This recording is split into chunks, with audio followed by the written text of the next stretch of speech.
Fala, meus queridos, saudações a vocês. Hoje eu vou gravar o vídeo de uma forma um pouco diferente, talvez tenha algum tipo de ruído, as pessoas estão falando, eu estou dentro do ônibus. Para quem vem me acompanhando nas redes sociais, está vendo que eu venho atravessando alguns países aí, né? Eu fiz um compromisso com o governador de Tacna e a gente falou que atravessaria, né, vários países da América do Sul, na viagem mais longa do mundo. Para quem não conhece, busquem aí pela internet que vocês vão ver. É uma viagem cansativa, mas, no entanto, particularmente, mesmo que eu tenha viajado numa classe mais executiva, é óbvio que, por se tratar de uma viagem longa, eu tenho diversos assuntos políticos e empresariais que eu venho tratando. Eu não posso judiar tanto, apesar que o sol já me deixou um pouco mais vermelho e a gente não tem como disfarçar o cansaço, porque é uma viagem de ônibus. Eu ando com meu travesseirinho aqui para fazer um pouco mais de aconchego nas costas, mas mesmo assim é um pouco mais cansativo. E sim, estou na classe executiva, a gente sempre procura comprar nesses ônibus de 2 andares com viagens internacionais. Geralmente a gente compra as passagens 1, 2, 3 e 4, que são as primeiras, onde a gente vai aqui de frente com o vidro, né, para ter um pouco mais de favorecimento com relação à paisagem e um pouco mais de exclusividade, mesmo porque eu estou com a equipe aqui, estou com o pessoal aqui atrás tomando conta de áudio, né, manda um abraço aí, o Luquinha aqui na câmera, ele está tratando aqui de uma forma um pouco mais improvisada, mas a gente vai tentar fazer esse vídeo até o fim com o máximo de qualidade possível. Então eu queria começar agora respondendo algumas perguntas, como sempre, muitas perguntas, muito incentivo e algumas um pouco mais broxantes aí, com um pouco de maldade dentro delas, mas eu prometi que responderia a todas, né? Não dá para responder uma a uma, mas juntando um pouco de tudo aí, a gente fez um resumo aí e eu gostaria de explicar o porquê dessa viagem, né?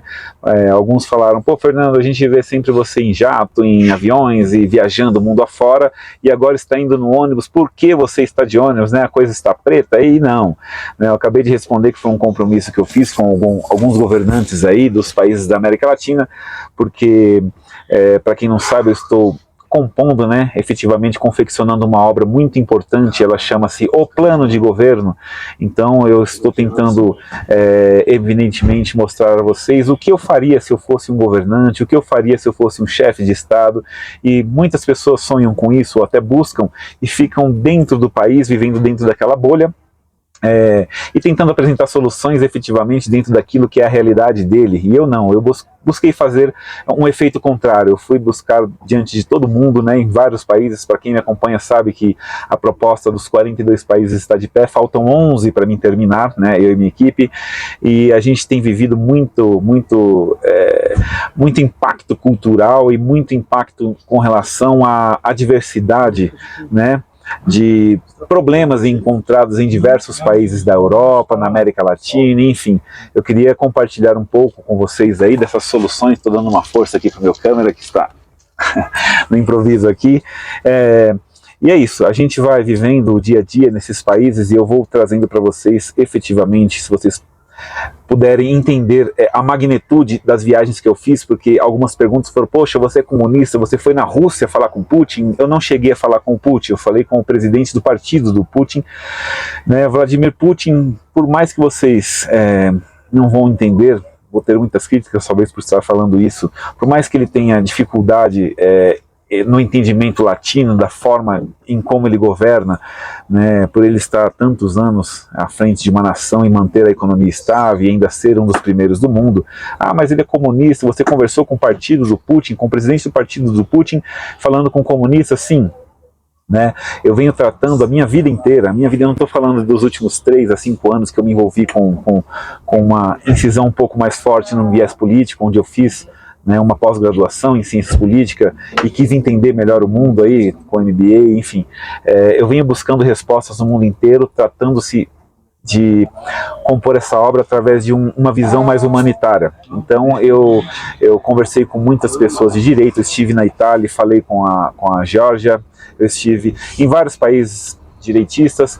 Eu tenho uma coletiva marcada aí onde o Trump vai me dar uma atenção, isso eu faço questão de fazer na íntegra com vocês e contar sobre detalhes. Então conversei com muitos presidentes que têm o tino voltado para a direita e muitos presidentes que têm o tino voltado para a esquerda. Estive em países com uma diversidade cultural onde eu me senti estando em um retrógeno consenso político e também cultural, né?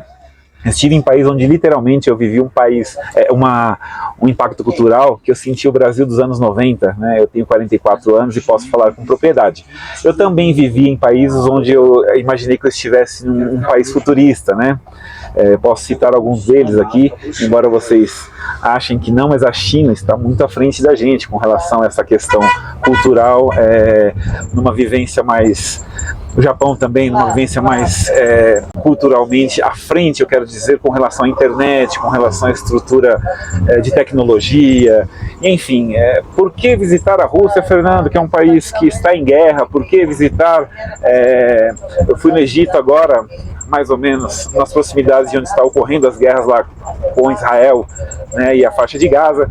Então, Fernando é louco? Não, eu não sou louco, eu preciso viver na prática. Por que eu estou atravessando toda a América aqui com ônibus? Porque eu preciso viver na prática. Eu não posso ser só mais um político que chega às margens das eleições e aparece, sai de dentro do casulo falando que tem propostas mirabolantes com coisas que usam o povo como manobra de massa. E infelizmente eu vejo muitos, né, tantos políticos já calejados há 30, 40, 50 anos no poder, oferecendo soluções que a gente sabe que efetivamente não vai funcionar, como vejo o nascimento de grandes políticos também, que estão nascendo agora, sem muito vício político, mas também usando de tratativas coach para tentar trazer uma solução para todo um viés político, e não é assim que funciona.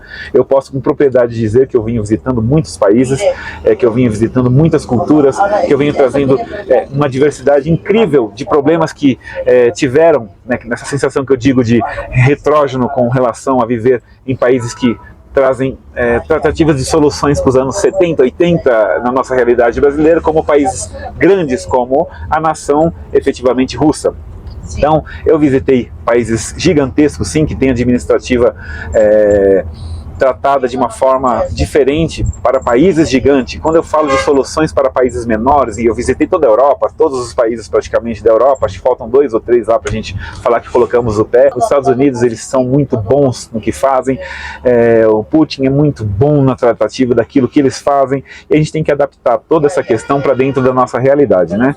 Então é muito difícil quando a gente vai falar de política, de geopolítica, porque eu tratando agora com relação ao Peru, por exemplo, eu falei muito com os governantes peruanos, né? Eu estou aqui hoje, a gente está no... Que país é esse, por gentileza, me deu branco? Bolívia, porque a gente passou em vários países da América, hoje a gente está na Bolívia, atravessando a gente vai para o Paraguai, né? Uruguai, Paraguai, a gente está indo para muitos lugares aí.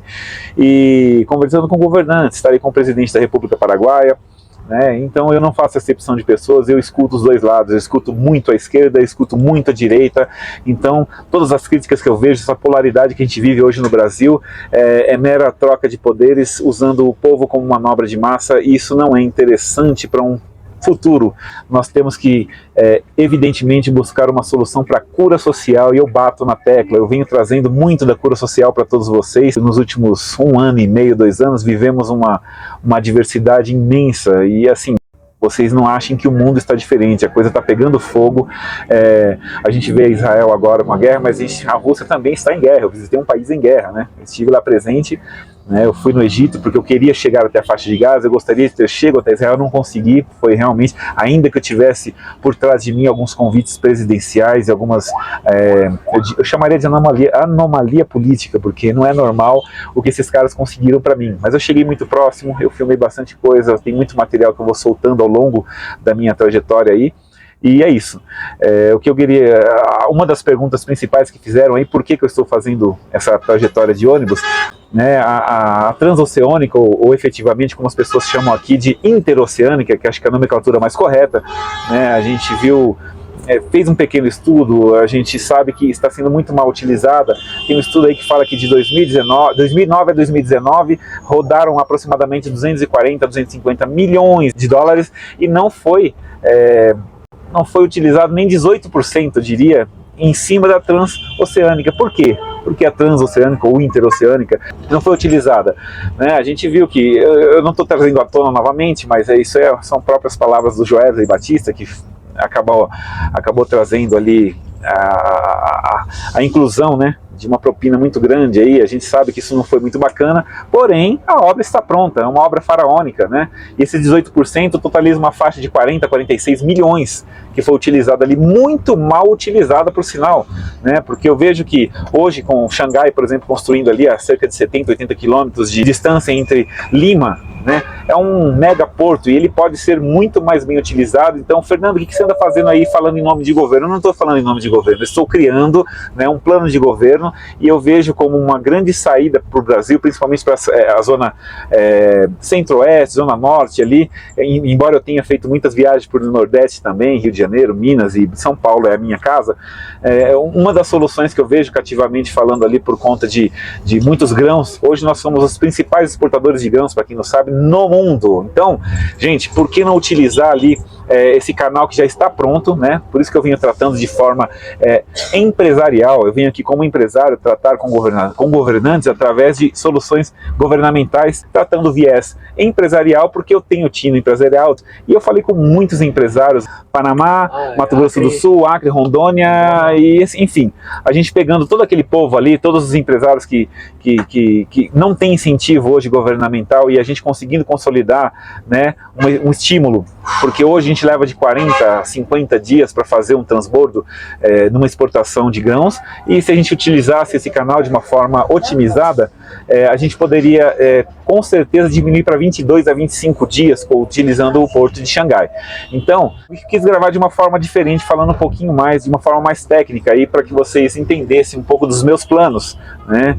E trazendo um pouco também de números, para que a gente possa fomentar aí a classe empresarial, sucessivamente transpondo esse fomento para o povo, porque, cara, os trabalhadores, nenhum empresário, ele vive sem a gente poder ter um apoio de sustento econômico com relação aos impostos, e vivendo essa realidade, triste ou não, é uma forma da gente poder estar fomentando uma questão entre países aí, para poder estar trazendo soluções efetivamente para a Zona Norte, Norte e Centro-Oeste aqui do Brasil. Foi isso que eu vim fazer nesse percurso, né? E é lógico que se a gente abrir uma vertente entre os empresários brasileiros, com os empresários do Norte e Centro-Oeste brasileiro, com os empresários do Peru, a gente tem uma vertente onde viabilizamos a oportunidade de trazer mais de 246 milhões que foram utilizados entre 2009 e 2019 para dentro do bolso do empresário brasileiro e peruano, tá bom?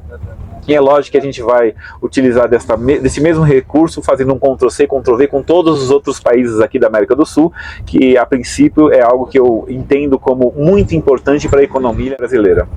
Então é isso, meus queridos, vamos em linha, eu espero que vocês curtam, cliquem no sininho, mande esse vídeo para o máximo de pessoas possível, e espero que vocês tenham entendido um pouco mais às claras aquilo que eu venho fazendo, né, tanto aqui quanto na Europa, quanto na Ásia, e ainda tenho muito mais para rodar. Eu tenho certeza que muitas soluções serão explicadas em detalhes no livro, porque aqui eu tenho muito pouco tempo para estar explicando sobre isso, ok?